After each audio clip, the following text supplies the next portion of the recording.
नमस्कार दोस्तों, राधे राधे, जय श्री कृष्णा। आज हम सुनने वाले हैं आंवला नवमी की व्रत कथा। आंवला नवमी की कहानी व्रत के समय कही जाती है, तो आइए सुनते हैं आंवला नवमी की व्रत कथा। एक राजा था। उसका प्रण था कि वह रोज 1.25 मन आंवले दान करके ही खाना खाता था। इससे उसका नाम आंवल्या राजा पड़ गया। एक दिन उसके बेटे बहू ने सोचा कि राजा इतने सारे आंवले रोजाना दान करते हैं, इस प्रकार तो एक दिन सारा खजाना खाली हो जाएगा। इसीलिए बेटे ने राजा से कहा कि उसे इस तरह दान करना बंद कर देना चाहिए। बेटे की बात सुनकर राजा को बहुत दुख हुआ और राजा रानी महल छोड़कर बियाबान जंगल में जाकर बैठ गए। राजा रानी आंवला दान नहीं कर पाए और प्रण के कारण कुछ खाया भी नहीं।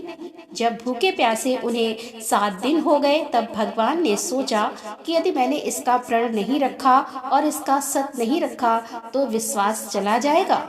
इसीलिए भगवान ने जंगल में ही महल, राज्य और बाग बगीचे सब बना दिए और ढेरों आंवले के पेड़ लगा दिए।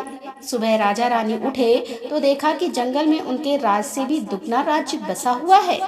राजा रानी से कहने लगे, रानी देख, कहते हैं सत मत छोड़े सूरमा, मत छोड़ियो पत जाए, सत के छोड़ी लक्ष्मी फेर मिलेगी आए।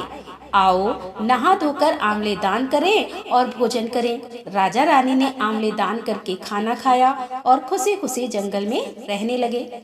उधर आंवला देवता का अपमान करने व माता पिता से बुरा व्यवहार करने के कारण बहू बेटे के बुरे दिन आ गए। राज्य दुश्मनों ने छीन लिया। दाने दाने को मोहताज हो गए और काम ढूंढते हुए अपने पिताजी के राज्य में आ पहुँचे। उनके हालात इतने बिगड़े हुए थे कि पिता ने उन्हें बिना पहचाने हुए काम पर रख लिया। बेटे बहू सोच भी नहीं सकते थे कि उनके माता पिता इतने बड़े राज्य के मालिक भी हो सकते हैं। सो उन्होंने भी अपने माता पिता को नहीं पहचाना। एक दिन बहू ने सास के बाल गूंथते समय उनकी पीठ पर मस्सा देखा। उसे यह सोचकर रोना आने लगा कि ऐसा मस्सा मेरी सास के भी था।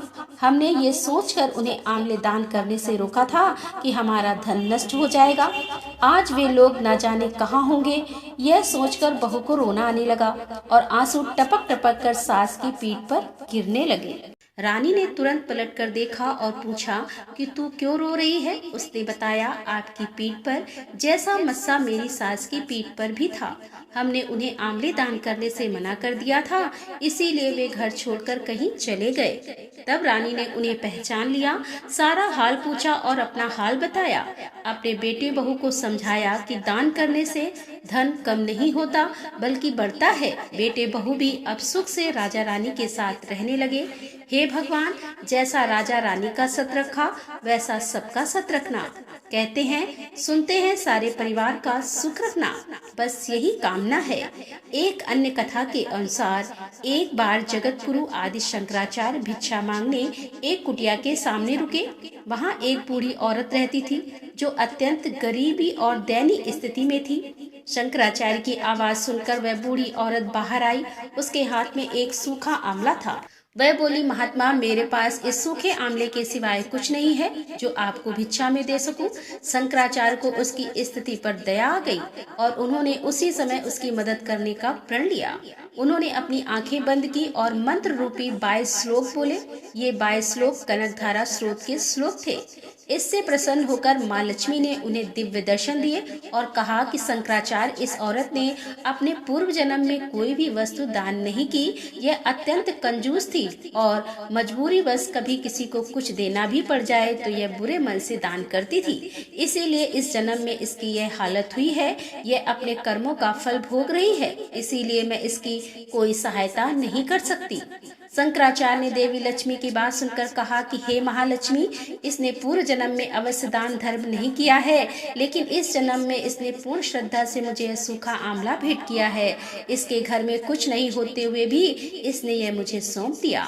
इस समय इसके पास यही सबसे बड़ी पूंजी है। क्या इतना भेंट करना पर्याप्त नहीं है? शंकराचार्य की इस बात से देवी लक्ष्मी प्रसन्न हुई और उसी समय उन्होंने गरीब महिला की कुटिया में स्वर्ण के आंवले की वर्षा कर दी। तो दोस्तों ये थी आज की कथा। कथा कैसी लगी? यदि कथा पसंद आई हो तो वीडियो को लाइक करें, शेयर करें और हमारे चैनल पर पहली बार आ रहे हैं तो हमारे चैनल को सब्सक्राइब कर ले। मिलते हैं अगले वीडियो के साथ, तब तक के लिए राधे राधे, जय श्री कृष्णा, हर हर महादेव, जय भोलेनाथ की।